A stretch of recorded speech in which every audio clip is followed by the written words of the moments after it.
Right, here we go again on the eve of the final game of the season after, it's been, shall we say, it's been a challenging year. Amazingly, it's still all to play for. So welcome along. This is ShrimpNet. I've no idea what number we're on now, but obviously it's the last game of the season, so it's a lot.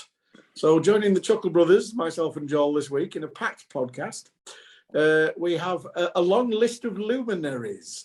We have longtime fan and ShrimpsOnline creator Tom Collins, no longer in South America, but now in sunny Hornby. Welcome along, Tom. Evening, everyone. And also, we're getting a fairly regular visitor from the Scottish Highlands. It's our media man in the know, with all the upcoming events, and to chat a little bit about the season tickets later on. It's Dale Pyrde-MacDonald. Dale, welcome. Evening, guys. And to give us the perspective from the dressing room on how it's been going, particularly in the last month, it's midfield supremo and now specialist right wing back, newfound position, which he's smiling all over, Jake Taylor. Thanks for joining us, Jake. Good evening. No worries. So, we start with the usual thing. Last Saturday's game. Quite boring, really. Nothing really happened. Poor crowd, no atmosphere, and boring 0-0 draw. And oh no, hang on, that was in my dream, wasn't it? No, yeah, there was nearly 6,000 sellout. I must give credit to the Lincoln fans. They turned up in force. 600 and odd of them. A lot of them in fancy dress. I spoke to a few. They were in good humour. They were in good voice. And 2-0 up, they were thinking. I spoke to a couple of them. They said, we'd have been quite sad to relegate you. I can't even say it. So we were quite sad to relegate you. And I said, it's all right, you didn't. So, but I have to say, when people have got the phones in their hand and they're telling you that MK Dons are 3-1 up and you're 2-0 down 8 minutes into the second half, you're thinking, this isn't going according to plan, Joel, is it? No, yeah, those 5 or 10 minutes just after half time when Lincoln get that second, it was all falling apart a bit, really. I mean, I thought the game itself, it was a bit. Yeah, it was all just a bit. But I thought the game itself was a bit cagey. There wasn't really too much in the way of clear-cut chances, and then I think we don't quite make up what to do with the ball when we're clearing it. Lincoln jump on it and get the first goal. Second half, we're pushing a little bit. Lincoln, I think it was a bit of a dodgy refereeing decision, actually. It looked like he gave advantage for a foul on Osterfield, and then when Cooney lost the ball straight afterwards, so surely well within the kind of remit for advantage, he just played on, and it was frustrating. And obviously then we've got men at the pitch. Osterfield's not there to track back because he's injured.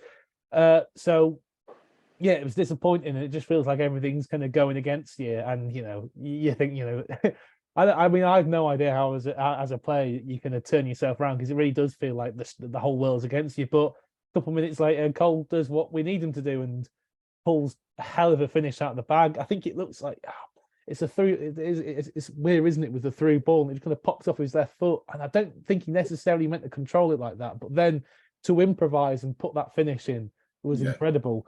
And then from that point, that just kind of seemed to G everybody up a bit. And I think you kind of got that inevitable momentum feeling like, all right, this is happening. And then Jake's put a great ball in. And tempted their keeper off the line. Nias has done really, really well to get in ahead of him and score. And then last 5 minutes, Cole's gone and got the winner. So yeah, really happy. I don't think anybody can tell Derrick that he wasn't going for it in that second half. With I'm sure we'll discuss with Jake a bit more the formation changes and some of the positions that our attacking players found themselves in. But yeah, it was a hell of a half and just all over the place. And then obviously watching the scores come in and MK Dons blow the 4-1 lead. It was a bit crazy, but we're here, the final game, and it's still to play for. So can't really be too unhappy at all that, can we? And Tom, I'll come to you next. I think one of the interesting things about the whole day was that I don't think we maybe, if Lincoln had kept a 2-0 lead for 10 or 15 minutes, I think we might have started panicking. I think the key to the whole turnaround was that we got one back within 90 seconds of them getting 2-0 up, and all of a sudden we'd halved the deficit, and it was like, right, we might as well throw the kitchen sink at it now. Yeah, I just feel like you mentioned earlier, before the pod or after, is like after that Barnsley, like it just felt like a real Barnsley. I'd say Barnsley more than Plymouth, because I thought Plymouth gave a really good go of it, but Barnsley just felt like players, fans, it just felt very low. But I think just these results, I just think in the bar before the game, after the game, even when results haven't quite gone our way, there just seems to be a real buzz about the Mazuma again.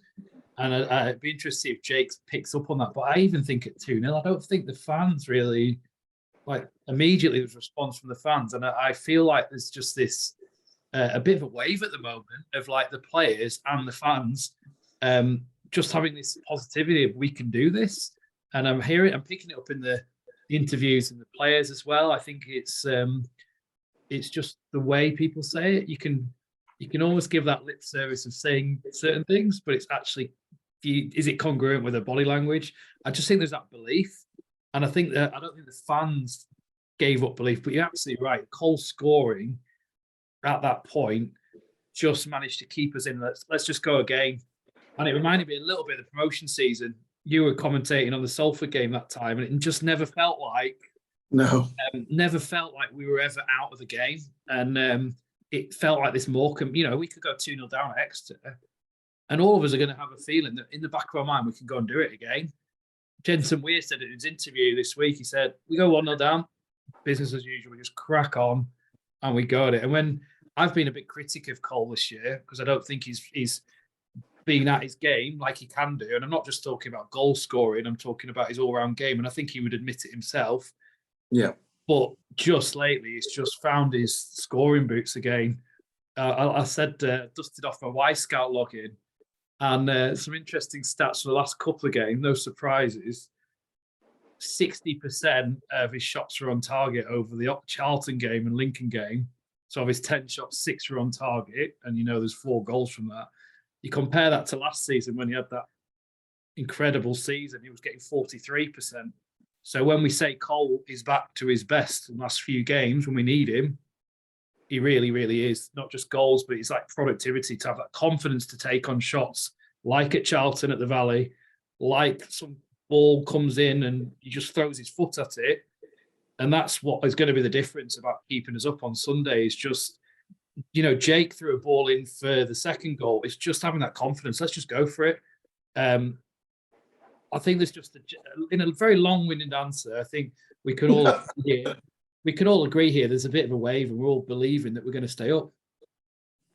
Jake, I'll come to you. Is that the feeling in the dressing room? Absolutely, yeah. I think, obviously, as players, we've got to.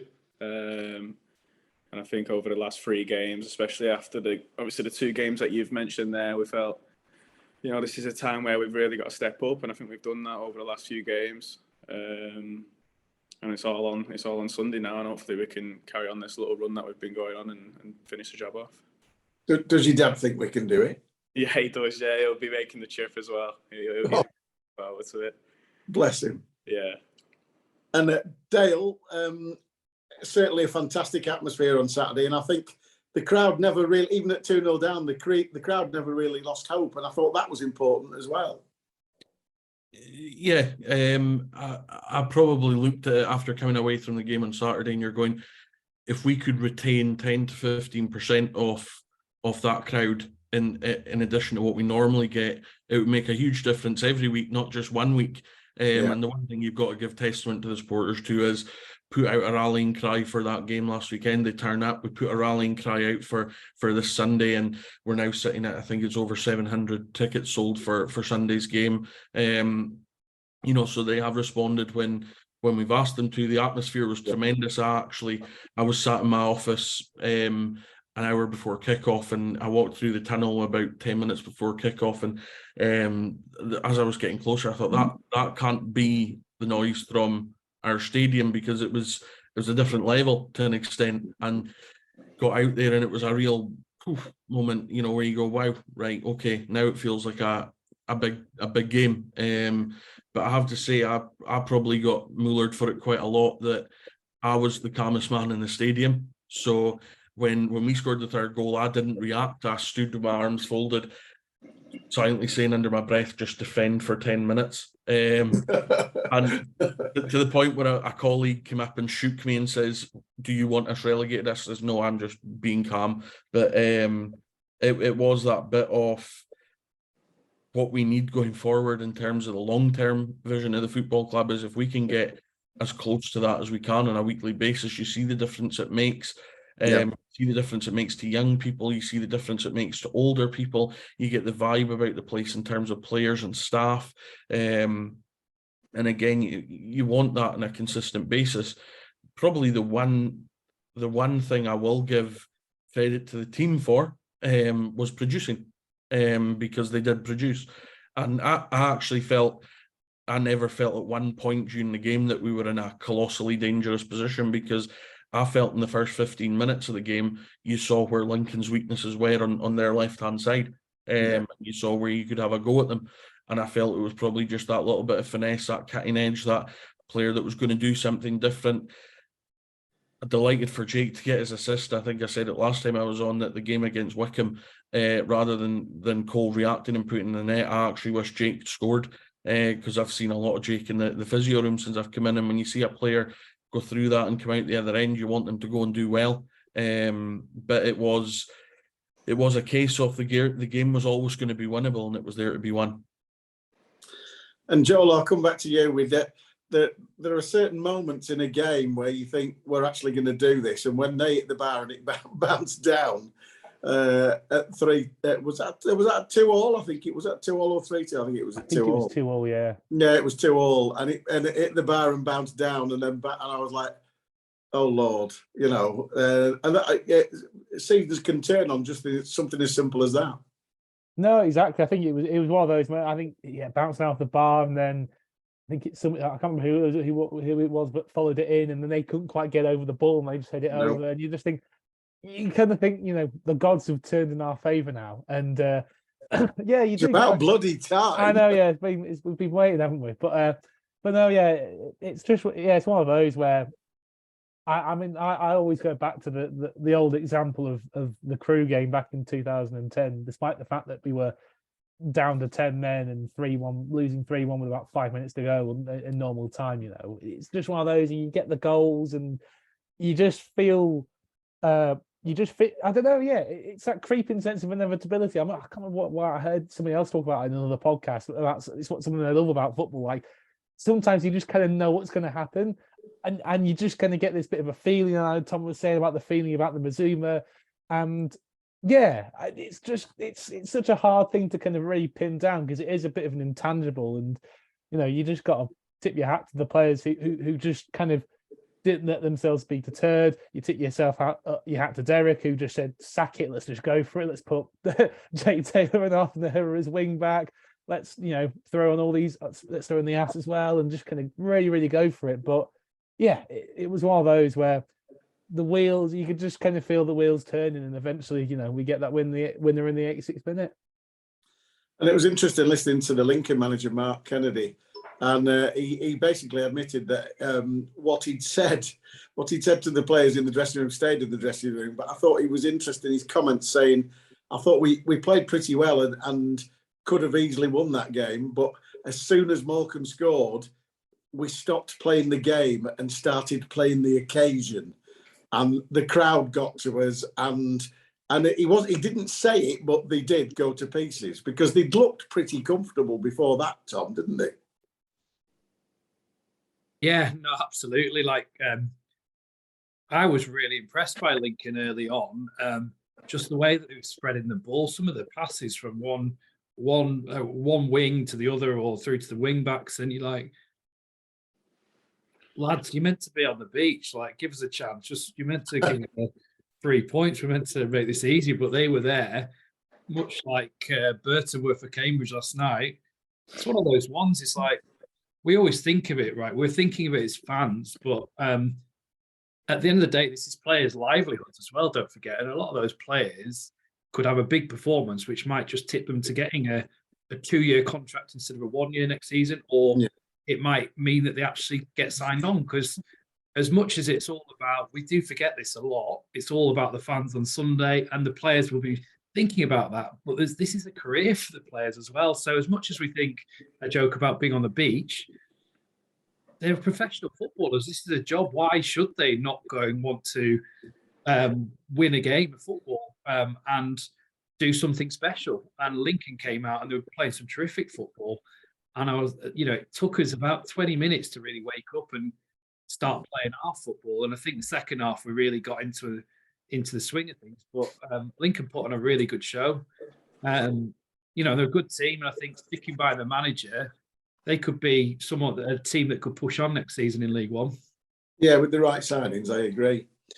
And Jake, I'll come to you. Sorry, can I just jump on that for a second there? What you're saying about Mark Kennedy's comments, playing the game, not the occasion.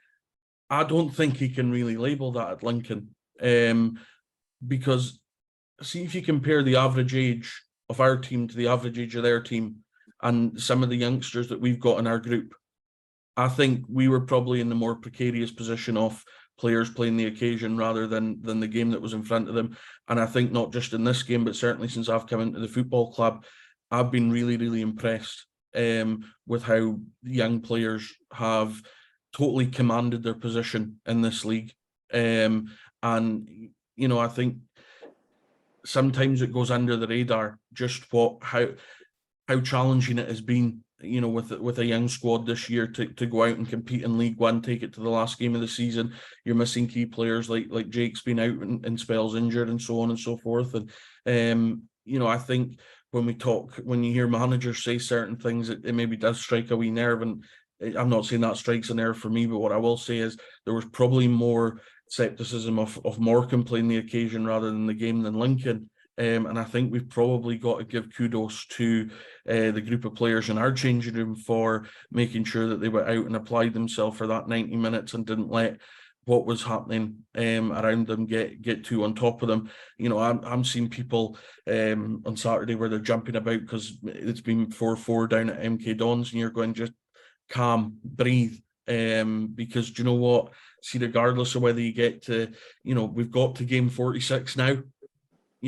But when you look at it in terms of the age of the group, the players that we're relying on, whether it be a Josh Osterfield, a Jake Taylor, a Jensen Weir, all these young guys that have been there for the vast majority of the campaign, it's nothing but impressive and testament to them that they've come in, been able to handle League One football, and been able to go and showcase themselves in a way that keeps them alive in this division. And I'll come to Jake now with a similar comment, Jake. It is credit to the team that you've pulled yourselves around after what must be, and we discussed this last time. The last time we came on, we're in a lot better position than we were last time because we were on a losing streak the last time you came on, Jake. And obviously we've done 3 on the bounce, 5th in the form table, and all of a sudden there's always been a togetherness. But I was privy to watching Cheltenham completely and utterly capitulate midweek last week, and it was shameful watching them because they were blatantly on the beach. So it's credit to the performance of Lincoln and as you said, Tom, their professionalism, that they came and nearly did a job on us. But it's also, as Dale has alluded to, credit to the squad for playing the game rather than the occasion, because it was nearly a full house and it was a fantastic atmosphere on Saturday, Jake. Definitely, and we'll obviously need them in the this coming fixture on Sunday. It was a brilliant atmosphere to play in personally. But I think Dale's absolutely right. You obviously compare the 2 starting lineups, the experience of their team probably compared to our team is obviously chalk and cheese. And it's testament to obviously the young boys that have obviously come in on loan, and obviously the likes of myself that are signed to obviously deal with that sort of pressure, because not many of us have played League One football. It's obviously my first taste of it. Obviously you got the likes of Josh, Caleb Watts as well. This is their first obviously taste of League One football, and it's obviously a step up for them. Like I say, it's credit to obviously the boys that have obviously stood up the last couple of games and gave us a fighting chance coming up to Sunday. And I'll chat a little bit about Sunday in a bit, but obviously there's 5 of us present today. We were all probably keeping our eyes peeled on the Burton and Cambridge result last night. What about you, Jake? Were you just were you in complete shutdown and switch off the Wi-Fi and think what will be, or I was just sort of staring at my phone and it kept updating, and I was like, and then I've had about 5 texts from mates going, "Get in" when they scored, Burton, and then really it was just like, oh God, I want it to be finished. What about you? No, I was totally zoned out of it. I didn't want to know. I was actually speaking to Jensen this morning about that. He's got, obviously, he lives with his brothers and family still. And they kept coming in saying, "Oh, Burton have scored, Burton have scored." He's like, "No, I don't want to know. I don't really don't know." And for myself, I had the Manchester City game on, so I was watching City West Ham. I didn't really want to know, obviously, the Burton score, but obviously, I looked at half time and seeing that they were 1-0 up. I thought that's the last time I'm going to check it because I might jinx it. Obviously looked at, I think it was like 5 minutes ago, I see it was 1-0 still, so that's when I kept refreshing. And they've done us a really good favour, and we've just got to take care of ourselves on Sunday.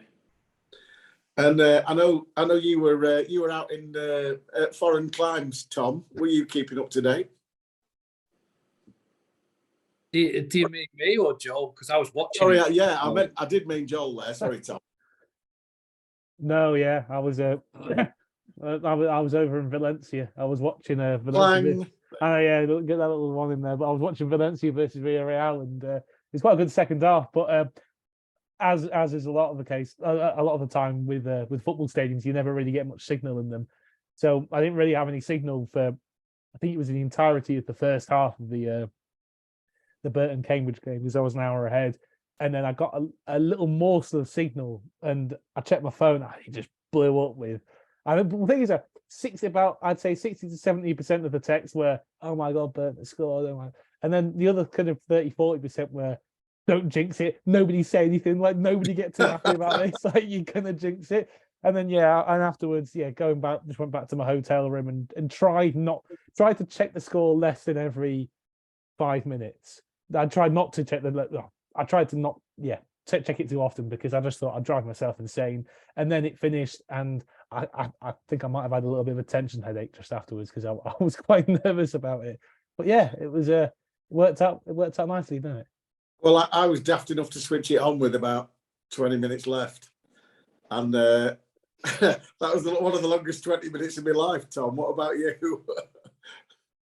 Well, I was watching. I've decided to not use one of the dodgy boxes, and like I never do, obviously. But I paid my £10 and was logging on. I was like, it always feels wrong watching the other side needing a result. But honestly, Burton were fantastic. It looked like Cambridge were up for the moment, and what a turnout from Cambridge! I think it was fantastic. Yeah, 1,500 from Cambridge. But as soon as you talk about that atmosphere and you compare it to Mazuma, not trying to point score or anything, but as soon as that goal from Helm, who had a fantastic performance, I'll say, play well around the game, as soon as that goal went in, the away fans were really deflated, and that energised Burton. All of a sudden, there's a lot of quality in that Burton side. You're looking at season across the side, but you're also betting in some youngsters. Like one of the player of the match was a lad called Ben Radcliffe, who came on, 18-year-old, making his debut. He looked tasty, didn't he? Yeah. One of the people I know is a football manager researcher. He said at half-time, Cambridge need to go at this Ben Radcliffe because he looks petrified. And then he had the game of his season. His second half, he was good, blocking everything. And it was a really good game of football to watch. And then, of course, that ridiculous save at the end, which I'm still trying to figure out the physics of. If you're pushing a ball up that way, it feels like it should have gone to the bar, but it just kind of hung there in the ground and dropped. Well, yeah, it's just strange because from the angle of the camera, it sort of did look like it hit the bar and then came down and hit him on the pelvis and then got cleared. But you watch it again and you're probably right. He did just push it up, didn't he? Yeah, and then just going back to the youngster thing, both Dale and Jake touched on, there's been tough times, but massive testament to the two things. Massive testament to the lads that have come on loan, but also we'll include Adam Mayer on that as well, player that's in our squad, of how they've really kind of dealt with pressure situations. One game that sticks in my mind was Wickham away. I think we're 1-0 down. Yeah. And I just remember thinking on that day, they just looked like the young lads were like, we're talking Watts, Jensen, there was Phillips at the time, Kieran Phillips, there was Adam Mayer, of course. And it just looked like they were enjoying the football. And I think that goes down to the recruitment. It's not just about picking quality technical players, but it's about picking good characters, even at a young age. And actually, in the recruitment, picking out players that are going to revel and enjoy football, even when we're bottom of the table. And actually, this experience could really set them up for their careers, because these players I mentioned are going to go on to, you would imagine they're going to go on to a level higher than we're going to play at, hopefully for them. And I think this is what's going to ground them. It's not all about getting to the highest level right now. Players like Jensen Weir, for example, I think he was on double figures by the January window. I've heard a good number of rumours that there were clubs after him, and he's decided to knuckle down. And as Dale said, the young lads in particular have been a real credit of how they've stepped up. And as well, the likes of Jake and everyone else, the squad have really pulled together at the right time. It's been a difficult season, but ultimately, if they pull it off now, it'll be another fantastic one to add to the history books. So that segues nicely into my next one. Dale, you touched on it. We've sold how many tickets for Exeter on Sunday for a noon kickoff? We're just over 700 at this point. And presumably, and then I've met a couple of people on Facebook just before I came on here saying, "Oh, I've decided I'm going to get tickets tomorrow." And it's just like, yeah, there'll be a lot of people thinking, from my point of view, personal point of view, I made the decision, win, lose or draw, for Burton and Cambridge, that I was going because I wanted to be there. If we're gonna stay up, I wanted to be there. If we're gonna get relegated, I wanted to be there. I couldn't sit at home because it was torture enough just watching Burton Cambridge live on iFollow, not being there. I just couldn't do it. I just need to be there. There's something about being there where you get the full picture, isn't there? I think probably we've got just over 1,000 tickets available, right? We've sold just over 700 of it, so there's shy of 300 available. I think it would be a great marker for Morecambe Football Club to finish the season with, a record amount of home fans in the stadium for their last home game, and an incredible 1,000+ fans down at Exeter for the last game of the season. I think that would put a real marker in the sand. I think it would be great in terms of the atmosphere. I think it would be great backing for the squad. But I think at times, we saw it earlier in the week when some people were saying, "Oh, Morecambe won't take 150 to Exeter." Yeah, this is our time to now stand up and be counted. And I think we'll touch on it later, but the likes of season tickets and everything, we try to do everything that's centered around what's affordable for supporters, what's accessible for supporters. And I think the situation of what we did to try and fill the stadium here a week ago for the Lincoln game, and then if we could just get over that line into the 4 figures for Exeter, just to get to that 1,000 mark, I think it would be a phenomenal way to end the season. And as I say, I think it would just be a real line in the sand for this football club. And looking at us all, obviously, Jake, you're going with the team, so you won't be like us getting up at 4 o'clock and setting off then, will you? No, look, we're going. We're travelling down on the Saturday. There'll be a few tired heads on the coaches down, and obviously new cars as well. But it's really appreciated. Obviously, if we do get to the 1,000 fans mark, like Dale's mentioned, it'd give the lads a great boost, and obviously, hopefully we can feed off the atmosphere and put in a really good performance. I'll just think of me when the alarm goes off at 4 o'clock in the morning. I've got to let the dogs out in the garden, force some coffee down my neck, and then get picked up ready for coming. And I bet you don't, because you'd be fast asleep if you got any bloody sense. Yeah, dreaming away by then. Joel, what about you? How are you getting there? I'm heading down the day before. I found a cheap train ticket just after the Charlton game. I was like, yeah, sack it. I'm going to go down there before, because we couldn't quite face trying to organise working it out from Manchester. But yeah, So I've got a nice little, I've got a nice 6-hour train journey to kind of alone with my thoughts, try not to get too worried about the game. But yeah, just looking forward to it. Yeah, I don't know. I felt after Charlton, I was just like, yeah, you know what? I think we might. I felt weirdly confident that I've said this to a few people. I've had more faith in the past couple of weeks of us winning our last few games than I've had of other teams dropping enough points for us to overtake them. And I think so far it's been kind of borne out. And I'm not going to say anything too much more on that because, again, I'm incredibly afraid of curses and jinxes. But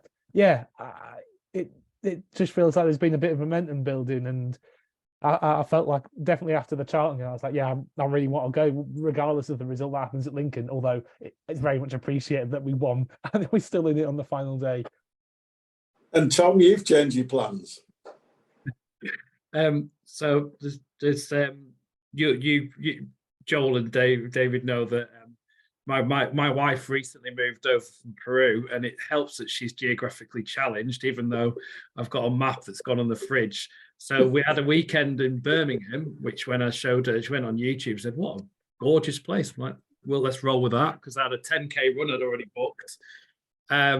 So I just said to her, you know how I said we're going to go around Birmingham? We're just going to do a little bit of a different tour down to Exeter.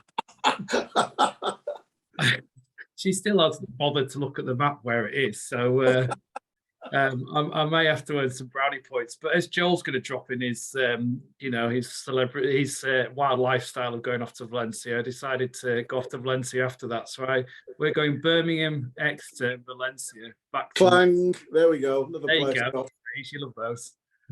Yeah. Well, thing is, when we comes down to it all, Jake will probably be going on a nice summer holiday.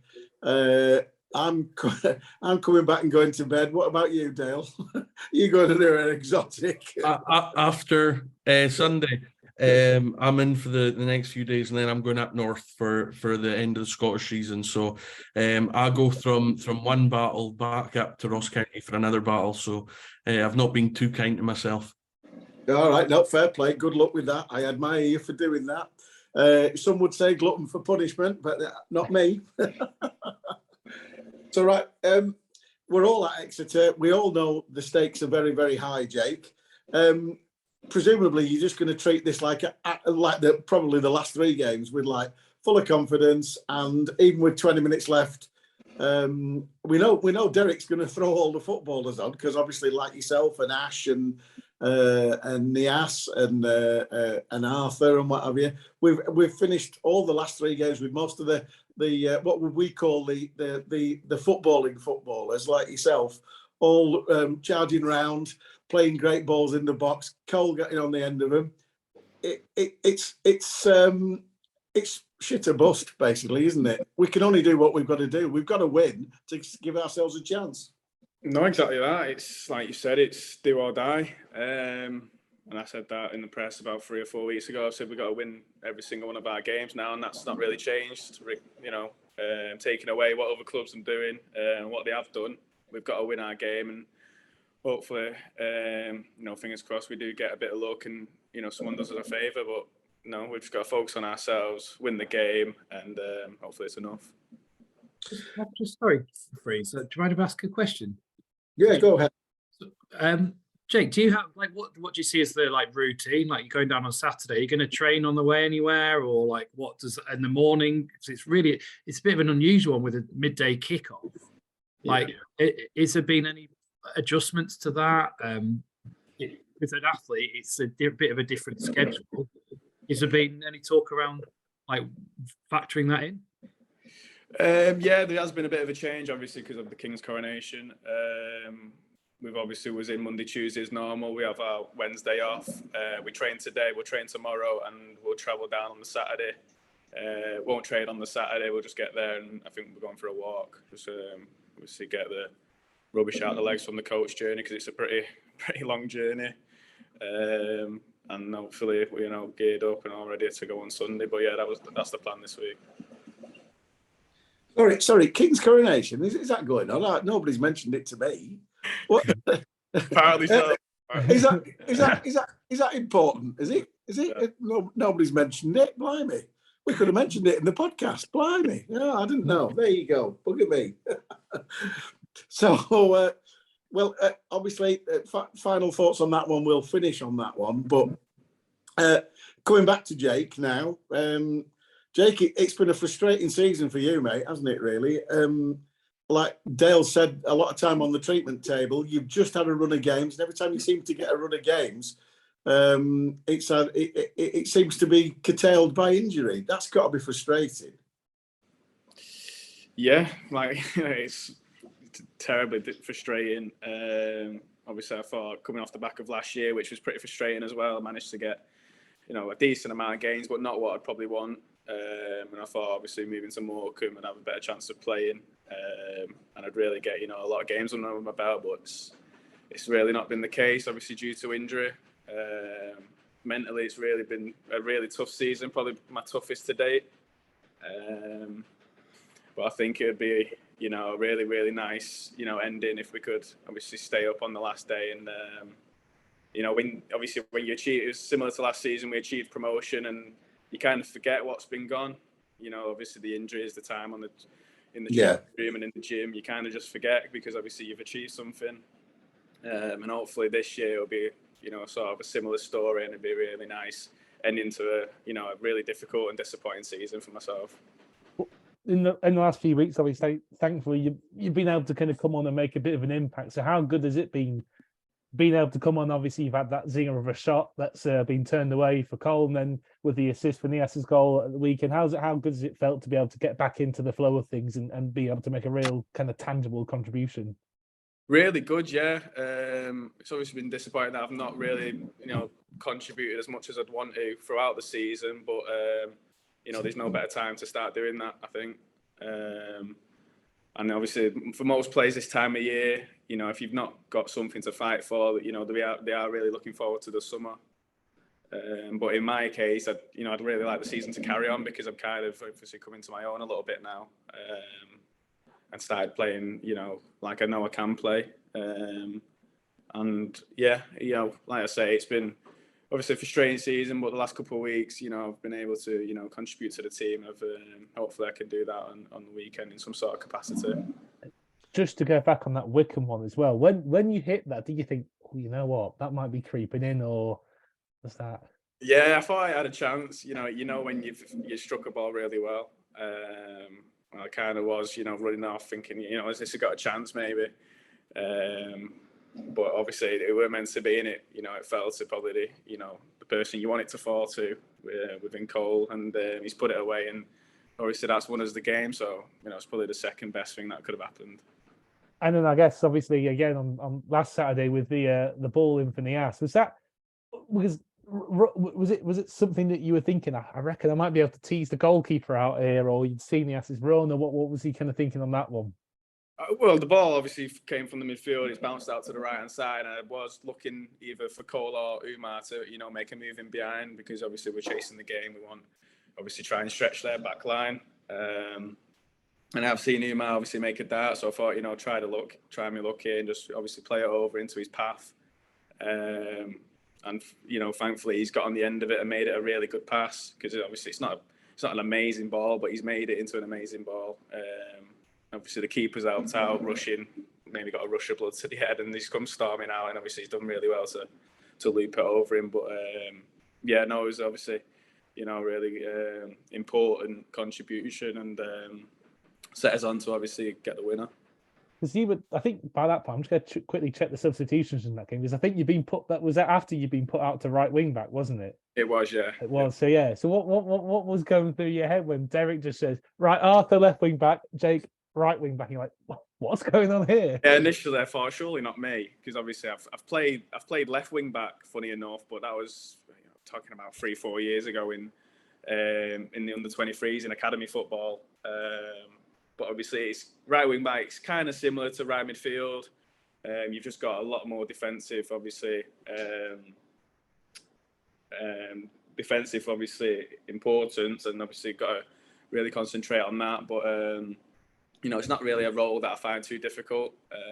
You obviously have more time on the ball than I would do in the middle of the park with players around me. but obviously I try to do my best in whichever role the gaffer puts me in. So Can I just jump in there, guys? Sorry, because Jake's actually being quite humble, and I really want to reinforce this point. When you come into any football club, you get a gist of somebody's character and temperament very, very quickly. And Jake was in the injury room when I first came in, and one of the first players to arrive at the football club in the morning. Him, Jensen, and Caleb are the last three to leave every day. And I think when you're in that position as a young player, and you've got an injury, you can sometimes pie it off and say, "I'll just get myself fit for next year." But I want to say complete kudos to you, Jake, because not only have you come back fit, but you've come back fit and had an effect. And it is that bit sometimes where I've certainly seen in the past where you'll get young players that are injured towards the end of the season and will just pie it off and go, "Do you know what, I'll just get myself sorted out for pre-season." And I think to come back and have the effect you've had, and I think that's probably what Joel's tried to touch on there across the 2 points is testament to you as a character, because it's not easy. I also want to pick up on the bit about the mental capacity as well. Being in an injury room for a long period of time can be a tough place. And again, I think the way that not just you, but all the boys that have been here injured, I've been really surprised at how much you all keep each other going, because I know sometimes when one person goes flat, one person can drain the whole room and the whole place, but that's not been the case here. And I think it's testament to you and the other guys as well, that when you are in that physio room, when you are in the gym and you're trying to get yourself fit, you do all club together to get each other through it and keep the spirit high. Well, Jake, you've got that many assists now as right wing back. I think, would you be surprised if Derrick said at 11 o'clock on Sunday, right, you're starting there? I'd take it. You know, I'm kind of the kind of player that as long as I'm playing, I'll play anywhere, sort of thing. But it's obviously depending on the gaffer what formation he suits best to obviously try and get the best of Exeter. But I'm more than happy to play anywhere. I mean, with it, and Joel and I have discussed this many times over the season. This is probably podcast late 30s, obviously. And with it being Derrick Bull, Joel, I don't expect us to go gung-ho. I expect us to stay in the game for as long as we possibly can. I don't know. I always have like to have debates over the true definition of Derrick Bull, which I think we only really kind of saw in our promotion season. I think having that defenseman, you can see possession, but that's not necessarily to say that you're conceding a lack of attacking intent. You want to attack. It's more that it's about jumping on moments and creating chances that are good, rather than just and being quite forceful and kind of direct, not necessarily long ball, but direct in how you attack. But rather than kind of doing the kind of positional play, passing around, blah blah blah, all that kind of stuff. But yeah, I think at the end of the day, look, people complain a lot and say, why don't we go for things in the beginning sometimes? At the end of the day, you've got 90 minutes of football to manage. If you can't, I think, what was it at the end against? It was at the end against Wickham, and we ended the game with 4-4-2 with Jake, and I can't remember who was on the left wing. I think it was Crowley on the left wing, and Arstaford mid, Nias and Stockton and a two up front. And it was like that's kind of fine for the last 10 minutes, but when you need a win, but you can't really do that for the full 90. And again, like the formation changes, we had to go for it, but you probably wouldn't start in that formation. Because you've got a whole game to manage. That's what I was alluding to, in the fact that it's always tricky trying to second guess Derrick, but I know that he'll want to stay in the game, because that's, as you said, I'm looking back to our promotion season from League Two, and we stayed in so many games, and then he was, shall we say, he was cute enough to see where we needed to make the changes to win that game.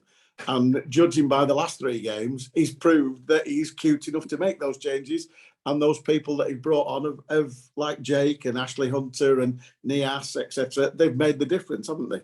Yeah, I mean, to be honest, actually, I'd say in a lot of our games in the promotion season, we blitz teams in the first half quite a lot of the time and go a goal or two ahead, and then be able to kind of hit them on the counter a bit more. But I think, this level, it's a different level. We're competing with bigger clubs where we are going to have to stick in the game a bit more and kind of grind it out a bit more that way. But you never. I mean, it's such a difficult guessing game. You're not quite sure. Do you want to go Exeter early? How they're going to be feeling? I know they've had 6 defeats in a row, but they've been absolutely horrific fixtures. They've been really, really horrible. Yeah, they have. fixtures. Yeah. Is that going to dent their confidence? Is that going to, or is that, or are they going to come back home for the final game of the season? They've had a really good season overall. They've just had a load of 6 defeats, including 6-0 against Ipswich, and think, right, this is the more winnable one out of Ipswich, Sheffield Wednesday, Derby, Plymouth, and Peterborough and Bolton. And they'll want to put on a bit of a show, which I kind of feel like might be the case. So we've got to manage it carefully. And, there's 90 minutes of football to play, and we're aiming to be winning by the end of minute 90, not within the first 20 minutes. Oh, it'd be lovely if we were the first 20 minutes, but the end goal is winning the whole game, not just one bit of it. Yeah, you're right. We came up with an evil plan on our little WhatsApp group, which was one of the coaches at Exeter City is former Morecambe alumni David Perkins, who was born in Heysham and started his career at Morecambe and went on to Rochdale and be called the Messi of League Two. But Dave Perkins is one of the coaches down at Exeter, and so we came up with this evil plan that Perks had to hand out jet2.com brochures to all the Exeter players before the game, saying, "Pick your holiday, lads. This is where do you fancy?" And I think that's a reasonable request, don't you? Maybe just slip into the whatever, wherever their food's being cooked up, have another little lasagna gate. One of those again. Yeah, I wish. So moving on to that, we've talked to Dale already about the ticket allocation for Exeter, which is going really, really well. I've just noticed while we were chatting that a thing's come up on Facebook from Shrimps Trust. Jimmy Gilding's put it on saying they have a couple of seats have become available for the Shrimps Trust, so for the coach down to Exeter. So if you need that, obviously that's there. But I'll come back to you, Dale, now, because obviously it's been a big week, the announcement of the season tickets for next season. A slight price rise, but still, shall we say, it was beautifully explained that if you bought this ticket in the early bird offer, it was still only going up by less than £1 a game. Listen, I think that it was inevitable that season tickets were going to go up this year purely based on inflation. Yeah, you're right. We have the same issues that we all face, that I face when I go and do my food shopping, that you guys face when you go and do your food shopping or go and do something enjoyable. That it's the way of the world right now is that prices are going up. We've got increased stewarding costs, increased catering costs, yeah, and everything, so on and so forth. I think what we tried to do was we tried to keep it to a minimal, which we feel we have. I think with the early bird, it's gone up by £20 or £29 or something from last year, from £150 for a standing season ticket to £179, which, excuse my arrogance, but I think is just incredible. From where I've come from, you would never get a season ticket for that kind of money, and I think it still breaks down to £7.76 a game. There's not a lot of things you can do and enjoy over a 3-hour period that cost only £7.76 nowadays. So, I think by trying to mitigate a lot of the costs that we're incurring by just putting on a small minimal rise to it, I think is probably acceptable. And from a lot of the feedback that I've certainly seen, I think people feel that it was relative and it was respectful in terms of they did expect a rise anyway. But I have to say it's the campaign's been really well received. I think it's crystal clear that probably next season we're going to need everyone as much, if not more, than we have this season. And what we want to do is we want to increase the amount of people that are coming to the games. I'll go back to the game there last weekend. If we can retain 10%, 57 people more coming to a game, in atmosphere terms, it's brilliant. In financial terms, it's brilliant. In every term possible, it's brilliant. And again, if we want to support, Derek, John Mack, and the football department with a budget to put players on the park, then we need people to buy season tickets. It's as simple as that. If we don't have people buying season tickets, we're not going to have the budget to go and bring players into the football club. That's how cut and thrust it is. And I think everyone's seen it, and certainly I've seen from afar. I said to you guys the first time I come on, it was 2 years ago was the first time I was down here meeting with Ben, Rod and Graham, and even in that period, you look at how far the football clubs come. It is incredible that Morecambe is still fine in League One, and doing it on a season ticket that last season was 150 quid. It's incredible. So listen, if we always want to make sure that this is very much. I think I said this last time I was on. This is a people's club. It's one of these very, very few niche clubs that you get in football that really is a people's club. It's centered around the local people and the local communities. So we were excited to get it out there because we kind of sat on it for a couple of weeks. But I think to get it out there and see the response that it's had as well has been really, really good. Well, I'll tell you something from a personal point of view, Dale. It cost me £150 for my season ticket, and I'd have paid that for the Wickham home game and Lincoln home game, full stop. Because literally I've had so much, and just being in this division, and Joel will back me up on this one, just being in this division is an absolute joy. And I know that people have been upset with some performances and blah, blah, blah, blah, blah, but there's been so much crap going on and off the pitch. If we were to survive and stay in particularly in League One, which is very, very achievable thanks to the players' efforts in the last 3 weeks. And yes, it isn't entirely down to us, because if MK Dons go to Burton and bash them, then we go down, so be it. It's not the end of the world. I'll come to Jake in a minute about how he feels going back to League Two and should we do it. But the point being is, and I'm sure Joel agrees with me, is that this has been a fantastic experience. And from a football club's point of view, if you'd have said to me as a fan 30 years ago, we'd be playing Sheffield Wednesday, Ipswich Town, Derby County, etc., in a home game in the league, I'd have laughed you out of town. But I'm right, Joel, aren't I? Can't speak for 30 years ago, Freeze. True. But no, it's I've been supporting since the promotion season in the conference. So to see it get this far after the years struggling in League Two, it's great, and it's been great watching us against Derby and Sheffield Wednesday, and hopefully on Sunday we can secure another season of it, because that'd be incredible. And I'll come to you now, Jake. Obviously, you don't want to contemplate going back to League Two, because obviously your experience of League One has obviously made you want more of it, surely. For sure, yeah. And obviously, as a player, you want to play at the highest level you possibly can play at. So, God forbid, we've not thought about it as a squad whatsoever. But if we do go down, it's not, it's going to be gut wrenching. So we're really focused on obviously the game on Sunday, not really thinking about obviously the consequences of the game just yet. But knowing that it's a big game and there's a lot on it. But we want another season of League One. Not just me. Obviously, there's obviously a few lads that are here next year. And obviously, you touched on it before about obviously livelihoods. It's a big hit if the club do go down financially, and obviously it's people's mortgages, people's bills. Some people need to stay in League One, and we're going to try our utmost to do that. Glad to hear it. And Dale, another topic of conversation: the Player of the Season awards. Yeah, so obviously we put the voting out for that in the public domain last week. To everyone that's listening that voted, thank you very much. This year, because of the time constraints that are upon us, because the fact that our last game is away from home, we won't be running a physical event this year. We will be doing it entirely online.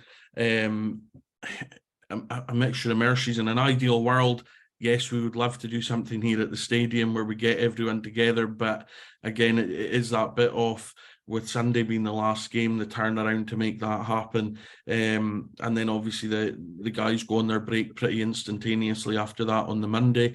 So Monday or Tuesday, it's just try to cram everything into a very short space of time. What we do want to do is make sure that the same level of coverage of the awards is done. So I started work on that today, where we had the first couple of award winners sorted today and presented today, and there'll be a lot of content to go out on that on next Monday. So obviously in the back of the game on Sunday, we'll be doing the Player of the Year awards across our social media channels next Monday. So with it being a bank holiday, hopefully everyone will catch all of that and it'll be on the website as well. But it is frustrating, that we can't put something to an event type thing together in person because, on the back of Sunday's result, it could be something really, really special, but it is just the demands and everything of pulling something off at such short notice in a short space of time. And of course, while yourself and Jake might be dishing off to Ross County, and Jake might be going to Santorini for a fortnight. There's still things going on at the Mazuma during the summer. You've got the summer concerts. There is. I'm up and down the A9 like Batman. Honestly, in May, I think I go up and down that road about 6 times in the month of May alone. Back between here and there, so there is a lot going on. We've obviously got the West End shows with ABBA and Queen here at the end of May, and I do want to emphasise this that this is a big thing for the football club. A lot of people will pass it off as it's karaoke type acts. It's not. These are West End. These are the official acts that have done Mamma Mia and We Will Rock You in the West End in London. And for us to get them here is a real coup. We need. We do need people to be in the stadium for them. We're lucky that, sales have been relatively okay to this stage, but, we would love to pack this place out for the 2 nights, a Friday night and a Saturday night. The tickets aren't that expensive. I think it's £17.50 for the ticket. And it'd be great to just get a full house here for both nights and see not just the acts enjoy themselves, but to see the people in Morecambe enjoy themselves, because if we can get these 2 events right, you don't know what that can lead to. Again, I reference something from up the road. I remember being at Inverness Caledonian Thistles ground when Rod Stewart played there and when Elton John played there, and it was 2 great occasions at a small ground. Last year they had Andrea Bocelli and Duran Duran, and you just never know where these things can go to if you get them right and you do it in the right fashion. So I'd encourage everyone that can to try and come along to the 2 nights, because it'll be good fun, and hopefully I'll not be hanging over a chair enjoying myself too much. So we're just about to round it up now. Have you got anything else from the trust? I touched on the fact that obviously the trust have done a brilliant job in getting a coach together, and they've expanded the coach size. Joel, is that right? Yes, so there are still, it's a bit of a tricky one because obviously this is going to go out in the morning and recording this on Thursday evening. At the time of recording, there are still, I believe, a few spaces. So it would just be a case of emailing the trust about that, and Jack will get back to you. If you are emailing the trust, I would implore you, do be prompt on your emails, because it's a big thing to organise quite last minute notice, obviously with how things have gone towards the end of the seasons, and yeah. There might be a few people wanting it. So if you are wanting it, then if you are getting in touch, then do keep an eye on your emails, because Jack will be getting back to you. And if there is something that can be sorted, we'd rather it get done sooner rather than later. And I'm sure you probably would as well, so you're not stressing on Saturday afternoon about how to get down to Exeter. Joel, can I just congratulate you on finding a bus? Because from what I was led to believe, there were hen's teeth. Yeah, I'm going to get. It's what you call a charabang. Yeah, credit, of course, has to go to Jack Steer on that. If it was up to me to find the bus, well, there'd be barely any fans going. Let's be honest. So it's loads of great work from Jack and the trust to get it on. Just as a matter of interest, how many seats has this bus got? Oh, I don't actually know, to be honest. Legally or illegally? Right. Yeah, I was going to say, I don't know. People sitting in the roof rack. I'm just thinking if it's I think they do a 70-seater now, don't they? So if they do a 70-seater and we're taking 700, how the hell are the 630 others getting there? I know, yeah. Going in the air, the little luggage things in the bottom. You can cram it. Yeah, probably. Yeah. So yeah, as a good time to wrap it up. It is the last cup final of the season. We're at St James's Park, and it's a more important one than the Newcastle one, as far as I'm concerned.